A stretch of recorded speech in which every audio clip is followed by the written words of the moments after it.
chaque regroupement a sa vérité, chaque match a sa vérité. Gotelcom, bien sûr qu'on s'approche de la Coupe d'Afrique et donc on va vers l'effectif que j'estime, et on joue des qualifications Coupe du Monde, donc on va vers l'effectif que j'estime être le meilleur effectif truc. Donc on va présenter aussi des équipes sûrement où il va y avoir du changement entre les deux équipes, parce que aussi il y a ce délai très court de récupération, il y a ce déplacement. Donc je vous ai dit, j'ai une idée évidemment de l'équipe qu'on va présenter notamment à la CAN, mais je veux rester sur cette campagne de qualification Coupe du Monde, mais quand même en ayant encore la réflexion sur un ou deux, trois peut-être joueurs. Mais puisqu'on a ces deux matchs rapprochés, on va voir une équipe qui va évoluer entre le premier match et le deuxième match, ça c'est sûr.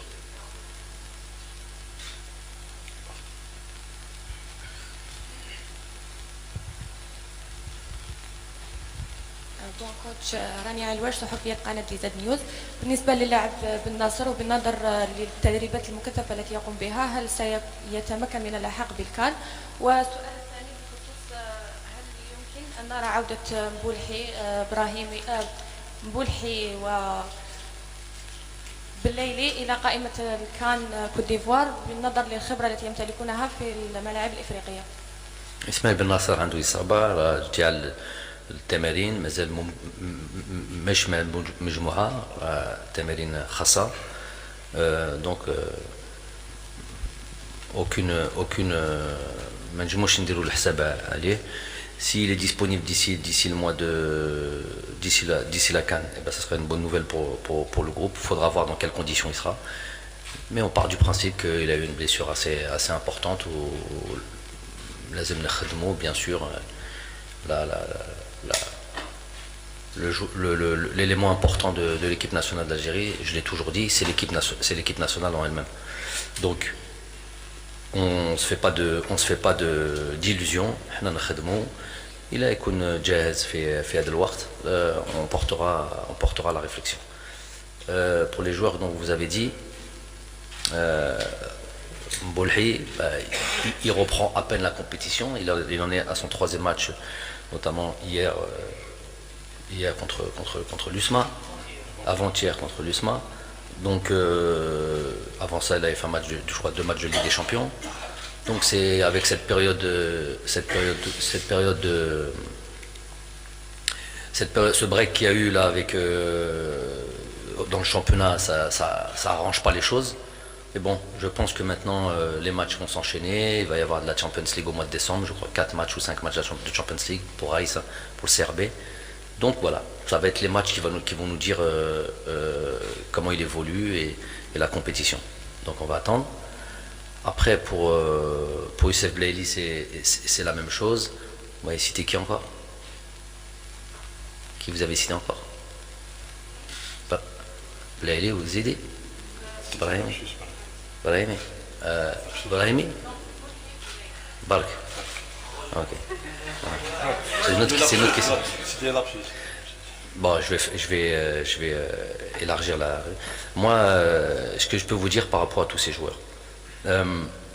Bon, Raïs Mbolhi, j'en ai parlé. C'est gardien, c'est un job à part. Il joue avec les mains la plupart du temps. Malgré qu'aujourd'hui les gardiens jouent avec les pieds.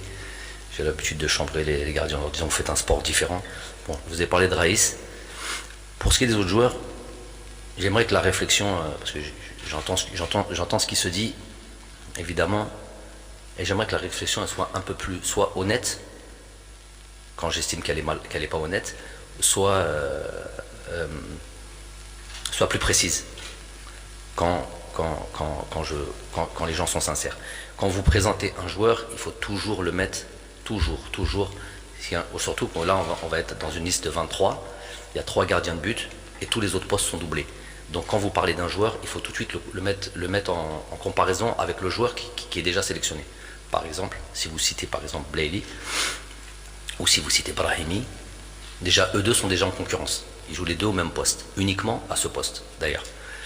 Donc puisque j'ai droit qu'à 2 joueurs par poste, je vous ai dit je ne peux pas prendre un défenseur central, 4 avancantes, 12 milieux de terrain, c'est pas comme ça, c'est doubler les postes.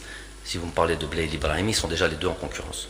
Après, si vous rajoutez Amoura et Gouiri sur le même côté, dites-moi comment on fait. Je ne peux pas prendre 4 joueurs au même poste. Donc si maintenant certains préfèrent, par exemple ceux qui citent, ouais, Yassine Brahimi, il est en forme, oui, il est en forme, Inch'Allah. Mais quand tu cites Yassine Brahimi, donc il mérite de jouer. Donc il mérite de jouer, il mérite d'être là. Je vous ai cité un exemple. Il mérite d'être là à la place de Gouiri ou à la place d'Amoura, choisi.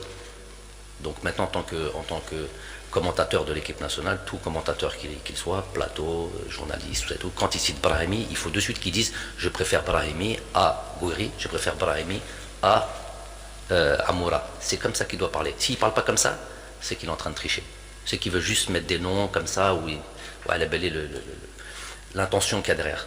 Quand tu cites, et déjà aussi quand tu cites Blaili, tu sais qu'il y a aussi Brahimi, et tu sais qu'aussi il y a Gouiri, et tu sais qu'il y a Amoura. Il faut en prendre que 2. Tu peux en prendre 4, tu peux en prendre 5. Et il y a Abdelrahman. Donc ça fait 5. Si tu cites par exemple, si tu cites, tu auras le droit à ta question, celui qui veut te poser la question. Si tu cites Bouanani, les SF qui n'avait pas de temps de jeu, qui avait 50 minutes jusqu'au dernier match, il avait 50 minutes depuis le début de la saison, tu le compares tout de suite à Mahrez et Ounas. Tout de suite. C'est comme ça qu'il faut faire le truc. Il y a quelqu'un qui a cité. Qui est-ce qui a cité? C'est toi, j'ai cité Sayoud. Par exemple, il le compare, si tant est encore, comprenez, vous savez un peu dans quel système je joue, il le compare tout de suite à Awar et Shaibi. Ça s'appelle de l'honnêteté. Ça s'appelle je suis l'équipe nationale, je comprends le football et voilà qui je le compare. Il ne compare pas à Issa Mandi, il ne compare pas à Ahmed Touba. Il compare aux joueurs avec lesquels il est en concurrence.